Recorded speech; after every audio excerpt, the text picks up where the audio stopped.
नमस्कार, आप देख रहे हैं सी न्यूज भारत और मैं हूं आपके साथ आकांक्षा यादव। वक्त हो चुका है न्यूज बुलेटिन का और अब पहली खबर है देवरिया से, जहां देवरिया साइबर सेल द्वारा लगभग 7 लाख रुपए की कीमत की 51 गुमशुदा मोबाइल बरामद कर संबंधित को सुपुर्द कर दिया गया है। साथ ही ऑनलाइन फ्रॉड के शिकार 4 व्यक्तियों को पुलिस ने गिरफ्तार किया है। क्या है पूरा मामला, देखिए इस रिपोर्ट में। देवरिया में साइबर सेल द्वारा लगभग 7 लाख रुपए की कीमत के 51 गुमशुदा मोबाइल बरामद कर संबंधित को सुपुर्द कर दिया गया है।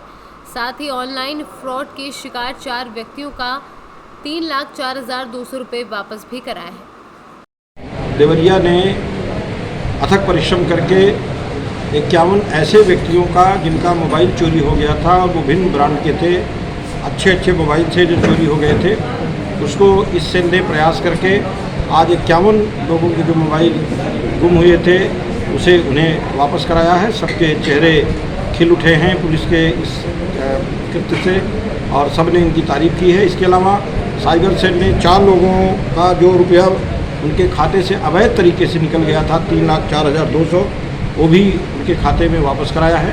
और उन सभी व्यक्तियों को आज यहाँ पुलिस लाइन में सामूहिक रूप से बुला करके उन्हें उनके जो मोबाइल थे वो वितरित किए गए हैं। और इन सभी हमारे जो पुलिस के साइबर सेल के अधिकारी हैं उनको हमने 5,000 रुपये के नकद पुरस्कार की घोषणा की है।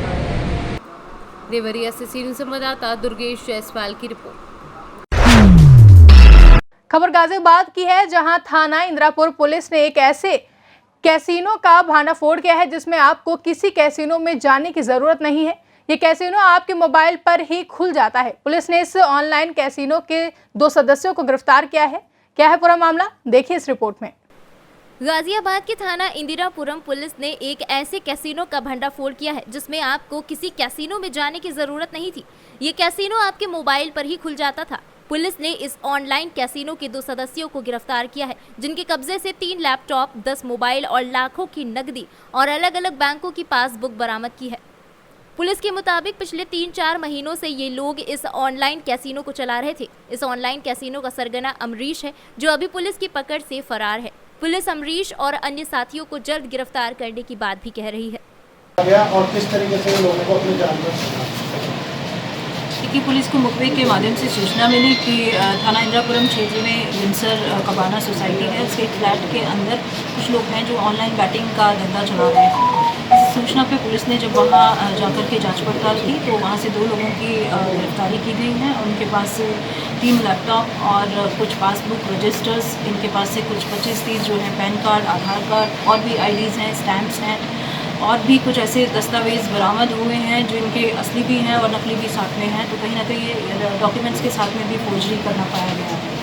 इसमें बेसिकली ये लोग हैं जो ऑनलाइन IDs बना करके लोगों को बेचा करते थे पैसों में, उनसे फिर ऑनलाइन गेम कराया करते थे और हार जीत का एक तरीके से ऑनलाइन बैटिंग या इसको सट्टे का नाम भी दिया जा सकता है। इसी तरीके से ये लोग लोगों के साथ में ठगी या जुए का काम कर रहे थे। जी, किस तरीके के गेम खिलाते थे? जैसे आप बता रहे थे कैसीनो टाइप होता था, घर में कैसीनो एक तरीके से लोगों के लिए। देखिए, ये पूरा ही जो इनका है ये ऑनलाइन प्लेटफॉर्म्स का इस्तेमाल करके ये साइबर के माध्यम से ये पूरी चीज़ें कर रहे थे और इसमें जो है IPL के ऑनलाइन जो क्रिकेट मैचेस हैं वो भी हैं और भी अन्य ऐसे गेम हैं जो ऑनलाइन व्यक्ति खेल सकते हैं। आपने बताया था कि कैसीनो की तरह इन्होंने, जैसे लोग कैसीनो जाते थे, अब कैसीनो जाने की ज़रूरत ना पड़े, तो इस तरीके का क्या सिस्टम बनाया था? देखिए, इसमें यही था कि ये लोग IDs दिया करते थे, लोगों को कहते थे कि आप इसमें पैसे लगा करके खेलिए और जैसे कसिनो में होता है कि आप जीत गए तो पूरा पैसा आपका जो भी आपने लगाया है और हार गए तो इन लोगों का होता था। तो ठीक उसी मॉडस ऑपरेंडी के आधार पे ये लोग पूरा ये अपना काम कर रहे थे। कब से काम कर रहे थे? लेकिन इनके पास से जो चीज़ें बरामद हुई हैं उसमें नवंबर से लेकर के अभी तक की एंट्रीज़ हैं जो इनके दस्तावेज़ों में हमें मिली हैं। बाकी विवेचना चल रही है और अन्य तथ्यों की जानकारी इस ऑनलाइन गेम से कितने लाख का जुड़ा ये लगा? अभी तक की जो पुलिस की जांच पड़ताल में है वो ये है कि लाखों रुपए का इनका पूरा ट्रांजैक्शंस हैं जो दिख भी रहे हैं।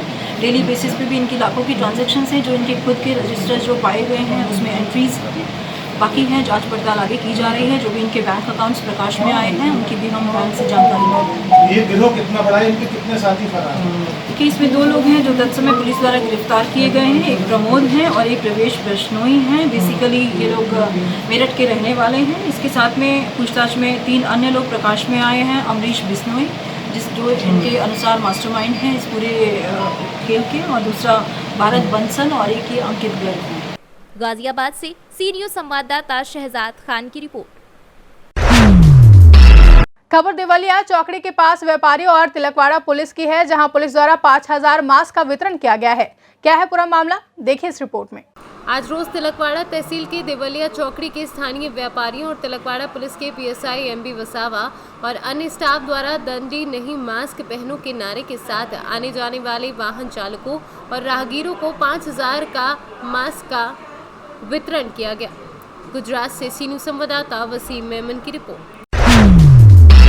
उत्तर प्रदेश के जनपद हापुड़ के गढ़ रोड स्थित सरकारी अस्पताल में कोविड-19 के बढ़ते मरीजों को देखते हुए सरकारी अस्पताल कर्मचारियों ने कमर कस ली है। जहां लोगों को सरकार की तरफ से जागरूक किया जा रहा है, वहीं सरकारी अस्पताल में कर्मचारियों के द्वारा साफ सफाई पर विशेष ध्यान दिया जा रहा है। क्या है पूरा मामला, देखिए इस रिपोर्ट में।